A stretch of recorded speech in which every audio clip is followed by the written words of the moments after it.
What is poppin', everybody? It's me, Cloudboy Bales, and welcome to an episode of Wisco Sports Weekly. Yes, I was busy, so obviously I didn't have much time to make a video yesterday or my predictions video, which I apologize for, but it is obviously the holidays coming up and a lot of busy times coming up for a lot of people. So yes, I apologize, but obviously I'll keep it on going. And you know what? Let's just talk about this game.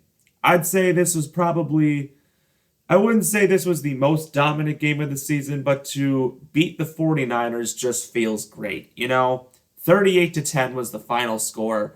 It was a game that had its great moments and its bad moments.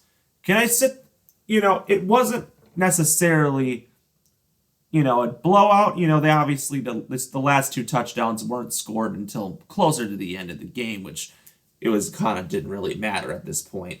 But you know what? It was a little closer to begin with. And it is the 49ers. They're supposed to be a good team. Now, the 49ers were without Nick Bosa, Brock Purdy, and Trent Williams, which obviously are huge losses. Not having your best pass rusher, your best tackle, and your quarterback, is going to take a lot out of you, which a lot of fans are saying, oh, wow, you just beat the 49ers without three of your stars.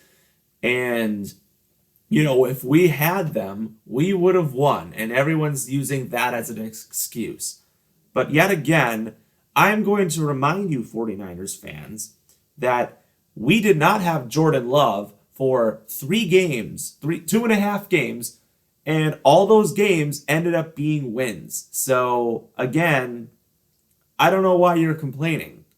How about win your games and show up? If you wanted to definitely prove that you can win something, do it. That was your moment. Brandon Allen, that was your moment that you could actually go out there and be like, man, I can really see myself. This is my opportunity to show myself. And it didn't work out. But the Packers did their part. And that's what I think really mattered. Packers, the game was won because of our running game. This is the first time in 3 years, or 3 or 4 years, I don't know, in 2021, that's what it was. The last time the 49ers allowed somebody to go over 100 yards in a game. That's how long it's been. Josh Jacobs is the game ball. I think it's just clear as day. He's the first Packer since Dorsey Levens to go over 100 yards in a game and score 3 touchdowns. What a day for Josh Jacobs. 26 carries, 106 yards, and 3 touchdowns. Easily gets the game ball today. For the Green Bay Packers, Jordan Love went 13-23, 163 yards and 2 touchdowns. He was sacked twice, both by Leonard Floyd. The receiving end, obviously, it's a low receiving end of the game. 3 catches, 54 for Romeo Doubs, led the way with receiving before ending his game with a concussion that knocked him out. Hopefully he is okay because obviously not having him in the game is crucial. Tucker Kraft, 2 catches for 26 yards and one of the touchdowns. Jaden Reed, 3 for 26. Wicks a touch for 25. Heath, 2 catches for 15 and the other touchdown. And Chris Brooks, 1 for 15. And I think John Fitzpatrick got a catch for 12. Christian Watson, despite having his best game of the season last week, he had his worst game of the season this week, dropping 2 touchdowns that would have been touchdowns and almost forcing Love to get an interception. Yeah, that's not a good game. But again, you know what? It's whatever. He can move on from it. He's an up and down receiver. We have different people that can really show dominance, and that's what matters. On the defensive side, I'm looking at the statistics now. Quay Walker, 7 tackles. Javon Bullard, 7 tackles. A lot of people really had some great days. Quay Walker had 2 tackles for loss, as well as Colby Wooden had a tackle for loss, and also a pass defended for Quay Walker. Xavier McKinney had 2 passes defended and an interception. That is his 7th interception of the season. He is tied with Kirby Joseph for the most in the NFL right now, which is a big deal because looking at the Giants right now, they only have one interception all season, and he has 7. So, their franchise is a joke, especially since they cut Daniel Jones and should have kept Barkley and not Jones. So that's on them, but whatever. And then a couple fumbles, a couple big ones, which I think were trying to think. And that the big play was Rashawn Gary with the sack and Lucas Van Ness also with a sack. The big play was Lucas Van Ness's forced fumble. They went down, and then it was a 2-possession game. Packers couldn't get the ball back 24-10, and then we got the ball back and immediately forced Brandon Allen under pressure. Lucas Van Ness got the fumble, and we were able to recover it, and then we scored one play. And then literally one play later, McCaffrey looked like he had a long gain, and then Nixon knocked it out, and we recovered and scored another touchdown. It was 2 big fumbles in the second half that basically got us, the victory. And I think our defense has definitely been a bright spot. There have been some moments where the defense can have a little bit of shakiness, but yeah, I think, a lot of it can do with the players, not the game calling. I think, our defense is a lot better than it was last year. I think Halfley is definitely making it different for the team. And it makes me happy to definitely see our defense has really stepped up from where it was. And it's definitely improving, and I think that's what's really important. On the 49ers side, Brandon Allen went 17-29, 199 yards, a touchdown, and an interception, obviously sacked twice, and 2 carries for 5 yards. Christian McCaffrey, 11 carries for 31 yards, and 3 catches for 37 yards. Jordan Mason had 3 for 8 and a catch for 5. George Kittle led the day, 6 catches, 82 yards, and a touchdown. Doesn't matter. Kittle is literally one of the best tight ends in football, so it's really not going to be hard to defend him. Juwan Jennings, 5 catches for 40 yards. Deebo Samuel only had 1 catch for 21, and Juszczyk had a catch for 14, and that was it. Nothing else to really explain, but they did their parts, and I'm really happy for it. Isaac Yiadom and Malik Mustafa had 9 tackles. DeAndre Campbell had 8, 2 sacks for Leonard Floyd on the day, and no interceptions. Jake Moody and Brandon McManus both hit 1 field goal each, and the Packers beat the 49ers in the largest margin in the history of these two teams ever playing. So that's that. Now, obviously, we know that they own us. We can still say that the 49ers do own us because, yes, the playoffs, but this just feels good to beat them. It just feels good to beat the 49ers. And it doesn't matter what it is.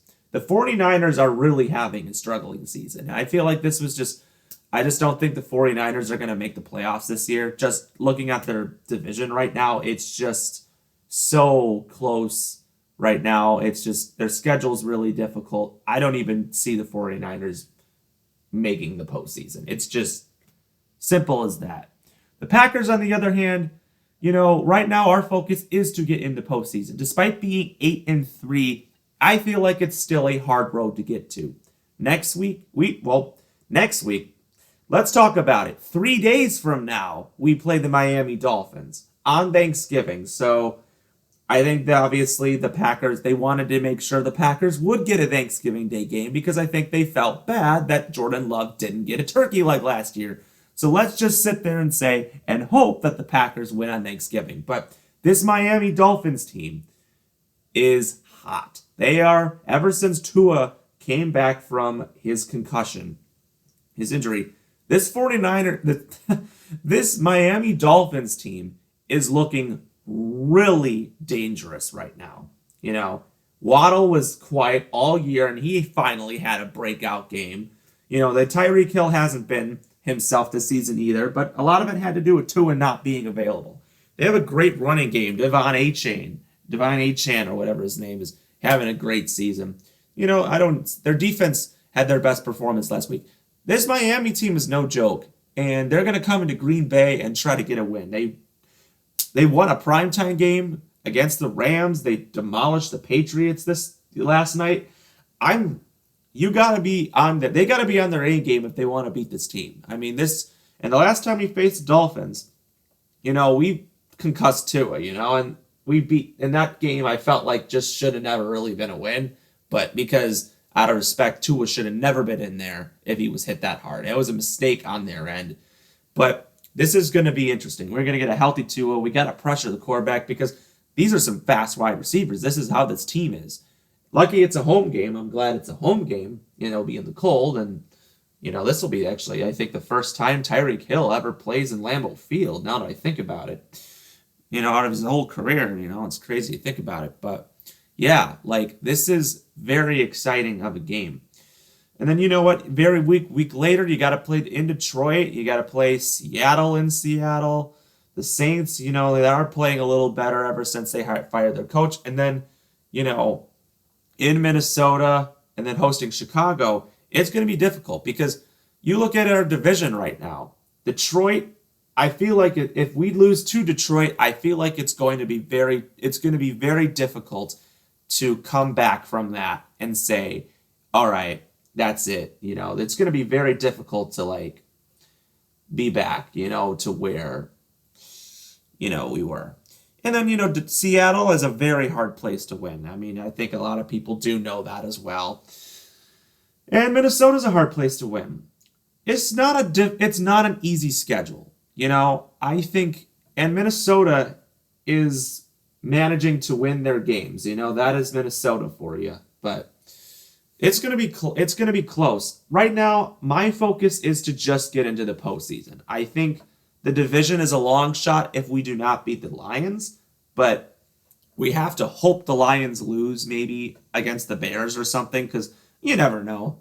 I'm going to pick the Lions to win, but they are cursed. So who knows? The Bears have been playing much better, so honestly, I could totally see Chicago knocking off the Lions, but it's possible. It's close. It's going to be very close, but I want to be able to sit there and say, oh, if we win and then the Lions lose and then we beat the Lions next week, we're tied with them. It could be very possible. But again, a lot of football to really come through. The division's very possible, but again, a lot's going to really, I feel like with how close we are, the Vikings, game behind the Vikings, 2 games behind the Lions, it's going to be very close to see where the Packers kind of try to go in there. But great win by the Packers. And we got to be ready because in a couple days, we got another game. And hopefully, obviously, we'll see if my video is made on Thanksgiving night or the day after. We'll see. Again, the day after, the Badgers do face the Gophers. So that game I will probably be watching. And then if they lose, I'll be ranting about how the Badgers are an absolute joke of a franchise or of a college group and how the athletic director has completely destroyed the football program and all. But you know what? It is what it is.